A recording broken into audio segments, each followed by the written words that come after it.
All right, can we talk about the Book of Boba Fett real quick? This is just a quick review of the season 1 of the Book of Boba Fett.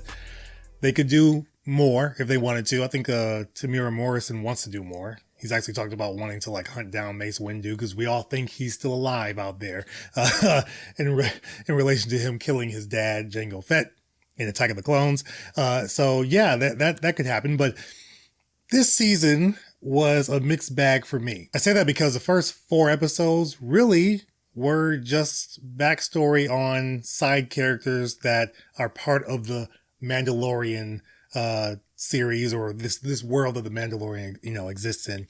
Star Wars, obviously, the Star Wars universe. But think of that one episode in season 1 of the Mandalorian when he went and helped those villagers from that group that had an ATST, and that was like a really good story, and you kind of wanted to see him with them more, but we only got one little bit, one episode, then he's out of there. This for me was like 4 episodes of that, and then kind of like, oh, let's swoop the Mandalorian in there because this really is a hidden Mandalorian season 2.5 is really what this is. So I mean, I liked it, but those first 4 episodes were a little bit boring. Now, it was cool to see Boba Fett with the Tusken Raiders and all that, and that whole backstory. You kind of got close to them, and seeing more of them was actually kind of cool because we've only known them as just these kind of monsters. We haven't really seen them as people, and to see that they have a way of life, they have morals, they have kind of this creed that they live by, that was cool to see through Boba Fett. But outside of that, he really is a boring character, unfortunately, for me. Anytime he's on screen talking and doing his own thing, and Mos Espa, not Mos Eisley, Mos Espa, it was boring. I really didn't care much. And it was a little bit odd because this wasn't the Boba Fett that I remember from Empire Strikes Back or even Return of the Jedi. It just seemed a little bit odd. But I want them alive. No disintegrations. As you wish. And for this to be the continuation of his story, it seemed a little boring. And who knows, maybe there's aspects of The Mandalorian, as far as that show and that character, that they wanted to incorporate with Boba Fett, but they're like, nah, let's just, make a new character like this, and we'll have Boba Fett do his thing, and we'll just kind of figure some stuff out. It didn't all work for me. Episodes 5 and 6 were the best in this season. Episode 7, while it culminated everything that came before it, in this season, it was okay. I feel like they need to give Bryce Dallas Howard her own series.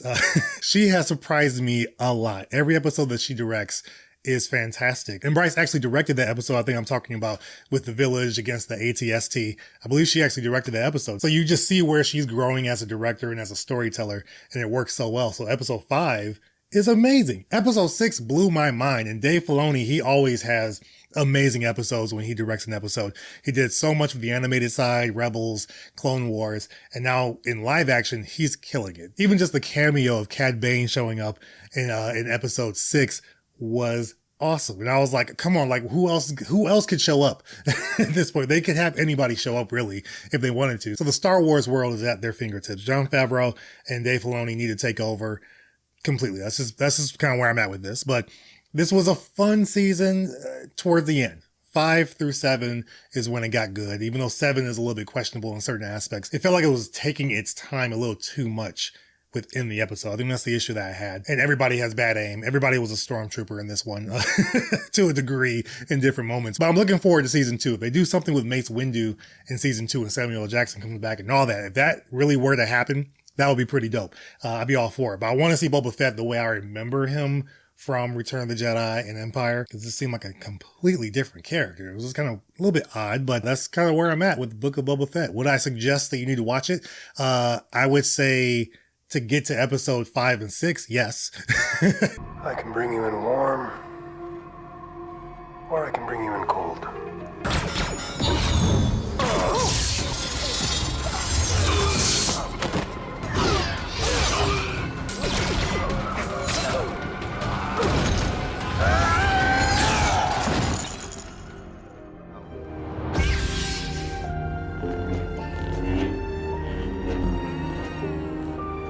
Because those are the best episodes of the season.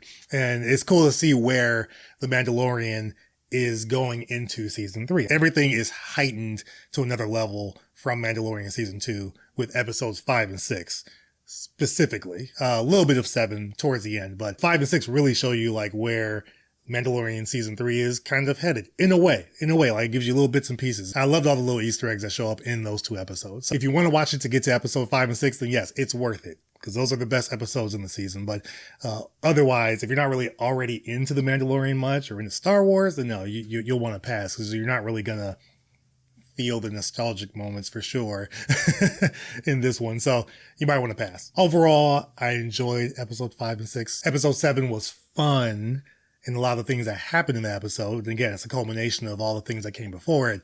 But it was still missing a little bit of something. I wish Bryce Dallas Howard directed that one too. Probably would have changed things up a little bit. But just a few of my thoughts on season 1 of the Book of Boba Fett. Again, have you watched it? What did you think? Let me know in the comments below. Always interested in what you guys have to say.